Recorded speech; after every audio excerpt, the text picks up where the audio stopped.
எல்லாருடைய குடும்பத்துலேயும் கோல் மூட்டை ஒரு நாரதரும்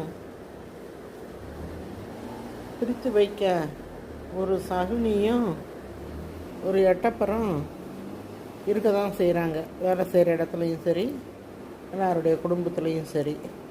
இந்த சகுனி வேலை பார்க்குறவங்க, கோல் மூட்டுற வேலை பார்க்குறவங்க, பிரித்து வைக்கிற வேலை பார்க்குறவங்க, இவங்க எல்லாருமே அவங்கவுங்க வேலையை பார்த்துட்டு போனால் குடும்பத்தில் நிம்மதி இருக்கும். அடுத்தவங்க விஷயத்தில் மூக்க நுழைக்கிறது, தேவையில்லாத கமெண்ட்ஸ் பாஸ் பண்ணுறது, 2 பேர் நல்லா வாழ்ந்தால் அதை பார்த்து பொறாமப்படுறது, இந்த மாதிரி இல்லாமல் எல்லாமே ஒரு நல்ல மனசோட நல்ல எண்ணத்தோடு இருக்கணும். நாரதர் வேலை, எட்டப்பர் வேலை, சகுனி வேலை பார்க்காம